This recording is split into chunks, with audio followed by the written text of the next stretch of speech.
सैफ कुरैशी साहब, आपसे मेरा सवाल ये है कि जिस तरह से इत्तलात मौसूल हो रही हैं कि जितने भी मुजाहिरीन हैं वो ख़ास से ट्रेंड दिखाई देती हैं, क्योंकि जिस तरह का इक्विपमेंट उनसे मिल रहा है और जिस तरह से वो हमारे पर्सोनल्स को और हमारे सिक्योरिटी एहलकारों को, रेंजर्स को, पुलिस को नुकसान पहुंचा रहे हैं, उनकी जान ले रहे हैं, तो उससे लगता है कि इसके अंदर बाकायदा कोई ट्रेंड जत्था मौजूद है जिसको हर तरह से यानी बाकायदा तौर पर ट्रेन किया गया है और ख़ास तौर पे इस तरह के हालात के हवाले से आप क्या कहते हैं?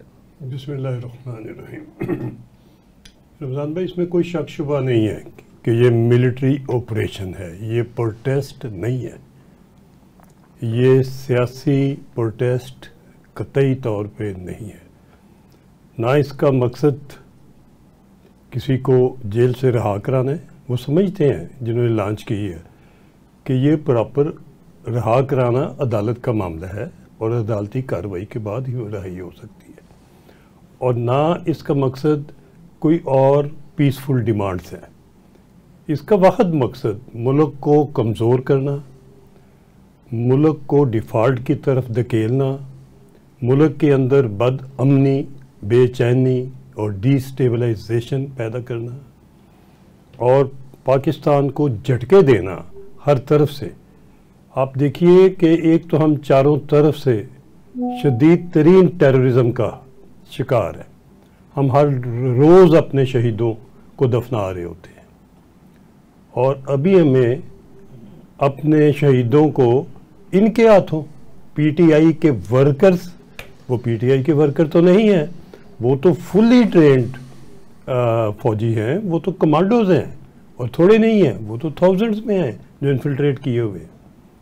किधर से आए हैं, किधर से लाए गए थे, ये रिकॉर्ड पे ऑलरेडी कि जब खान साहब थे तो उन्होंने ये तोहफा किधर से इन किया था और कितने उसके बाद उनकी गवर्नमेंट केपीके में रही और कितने उनके बाद बुलाए गए या लाए गए। इसमें भी कोई शक नहीं है कि वज़ीर आला केपीके अली अमीन गंडापुर ने खुल के कहा कि मैं अफ़गानिस्तान से सपोर्ट लूँगा और उनको मिलूँगा, और उसने मिला। उसके बावजूद बुलाया, मिला, प्लानिंग की और उसका रिज़ल्ट अभी कौम देख रही है।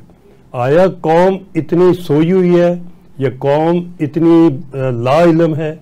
नहीं, ये बात नहीं है। ये कौम जाग रही है, ये कौम जानती है कि कौन लोग हैं जो कि मुल्क को बचाने और मुल्क को बनाने वाले हैं और कौन लोग हैं जो मुल्क को गंवाने वाले और मिशन ओरिएंटेड और भेजे गए गैर मुल्की एजेंट हैं।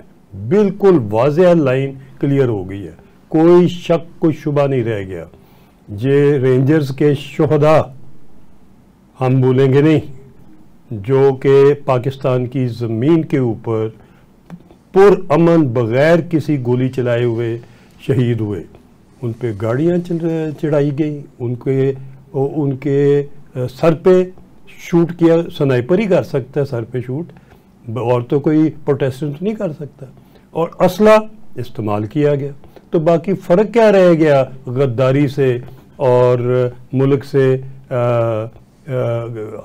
शदीद किस्म की बेवफाई से? तो मैं ये कहूँगा कि ये सियासी पार्टी नहीं है।